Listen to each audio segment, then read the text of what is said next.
E quando nós vemos o evangelho de hoje, primeiro nós vemos que os discípulos estavam com muito medo.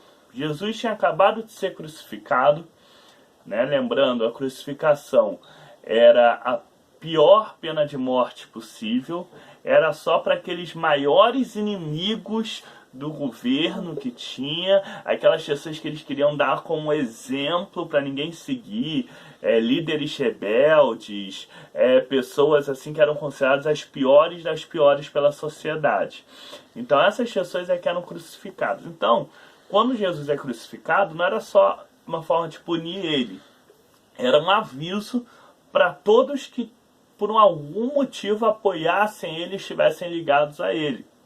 Então os discípulos fogem e se escondem com medo, né? O medo durante a nossa caminhada é normal. Os discípulos todos tiveram medo. Sempre gosto de lembrar, na hora da crucificação só estavam ali presentes as mulheres, né, a mãe de Jesus, algumas mulheres ali que a gente não tem exatamente quais são todas que estavam lá, e João, o João Evangelista, né, que era um novinho, e também ele estava ali acompanhando as mulheres, enfim, ele tinha que estar ali, né, não é desmerecendo ele, talvez ele até pudesse estar, mas também era o que tinha menos consciência do que estava acontecendo. Então os outros estavam com medo e estavam escondidos. E é nessa hora desse medo que eles estão escondidos que Jesus aparece para eles.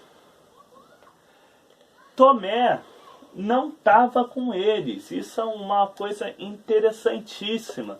Tomé não estava escondido, mas também não estava na crucificação. Provavelmente ele ainda estava tentando entender tudo aquilo que tinha acontecido. Estava investigando o que estava acontecendo. Provavelmente ele já tinha ouvido algum dos rumores, né, sobre que o corpo de Jesus tinha desaparecido. Então Tomé ainda estava tentando entender tudo aquilo, né? E Tomé, ele é lembrado como o que não crê, o que tem dúvidas, mas ao mesmo tempo ele também foi bastante sensato. Na verdade, no lugar dele, qualquer um de nós, se ouvisse uma história assim tão diferente, ia pegar e ia falar, eu só acredito vendo, né? Eu quero ver isso daí. Mas veja que isso daí nos coloca sempre numa situação muito tênue. Nós temos dois extremos que temos que ter muito cuidado com eles, né? É o extremo da descrença, de não acreditar mais em nada, e o extremo da credulidade, acreditar em qualquer coisa, cair em qualquer conversa fiada que nos contam, né? Esse daí é um grande desafio que nós temos que estar sempre, né? Tentar não cair em qualquer conversa fiada. E tem muita gente aí no mundo com conversa fiada, tem muita gente querendo enganar a gente, né? Não é à toa que a própria Bíblia diz, né, para sermos prudentes como as serpentes e sem malícia como as pombas, né? Ou seja, apesar de nós crermos, nós também temos que ficar espertos. Nós temos que orar e temos que vigiar. Temos que olhar e observar muito bem as coisas que acontecem ao redor de nós. Seja porque alguém pode estar de má fé, tentando nos enganar, seja porque a pessoa pode estar errada, mesmo de boa vontade, né? Lembra que eu falei que os santos são pessoas como nós? Então todos nós erramos, todos nós temos nossas falhas. Eu tenho minhas falhas, vocês têm suas falhas. Todos nós temos as nossas falhas, nossos erros. Não achem que é porque alguém, assim como alguém pela igreja reconhecer como santo, reconhecer como alguém que viveu uma vida cristã exemplar, ela não reconhece que ele teve seus erros, teve suas falhas, tá? Mesma coisa, não sou eu porque estou usando esse colarinho aqui, me tornei a pessoa perfeita. Não. Também vão ter momentos que eu vou errar, também vão ter momentos que cada um de nós vai errar.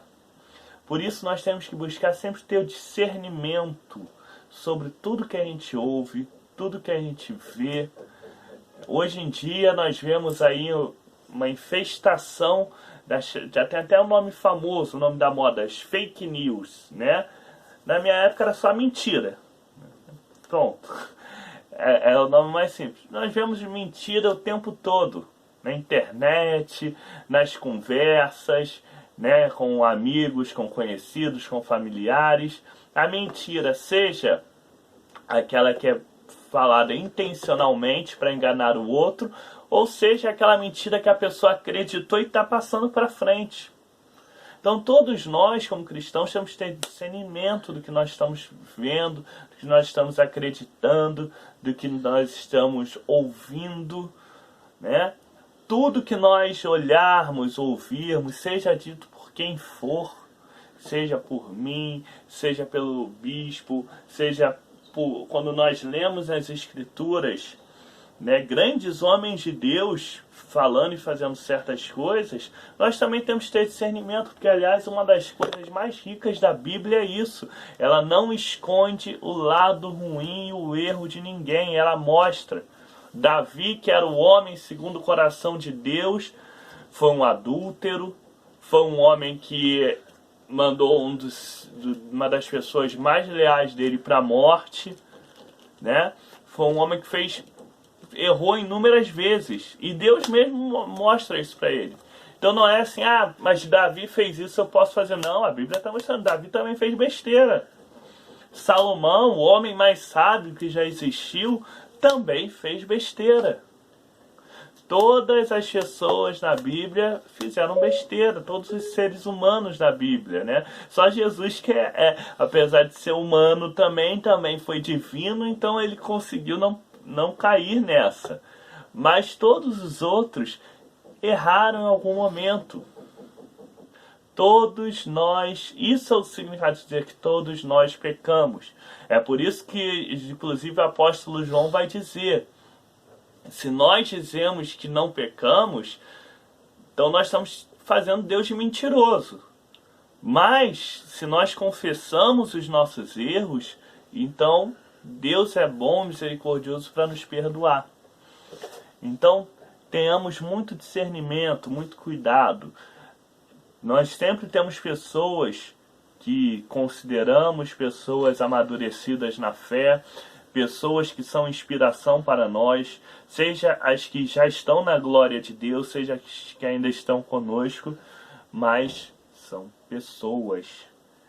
Temos sempre que, inclusive, para honrar a memória e os bons ensinamentos dessas pessoas, temos que sempre parar e pensar sobre o que elas estão falando, sobre o que elas estão nos dizendo. Nós, anglicanos, temos ainda um método muito bom para nós discernirmos sobre a verdade. É usar a Escritura, usar a tradição, usar o que os grandes cristãos do passado nos disseram e usar a nossa razão. A nossa razão é dom de Deus. Será que isso faz sentido? Será que eu ouço uma história assim? Essa história está meio absurda. Deixa eu pensar melhor. Não preciso tomar uma posição de cara, não preciso ouvir uma conversa já sair divulgando aquilo, né? Ou também de cara já ficar contra, fulano falou que deve ser mentira.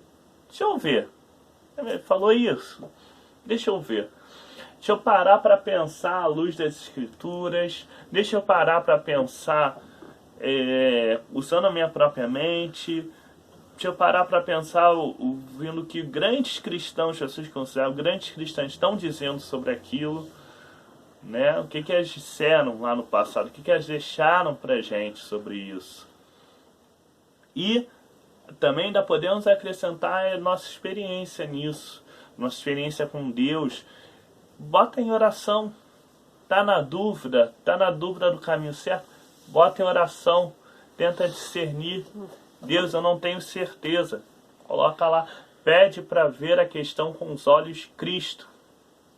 E não tenha medo. Ser fraco, ter erros, é normal. Todos nós somos assim. E Deus nos ama dessa forma.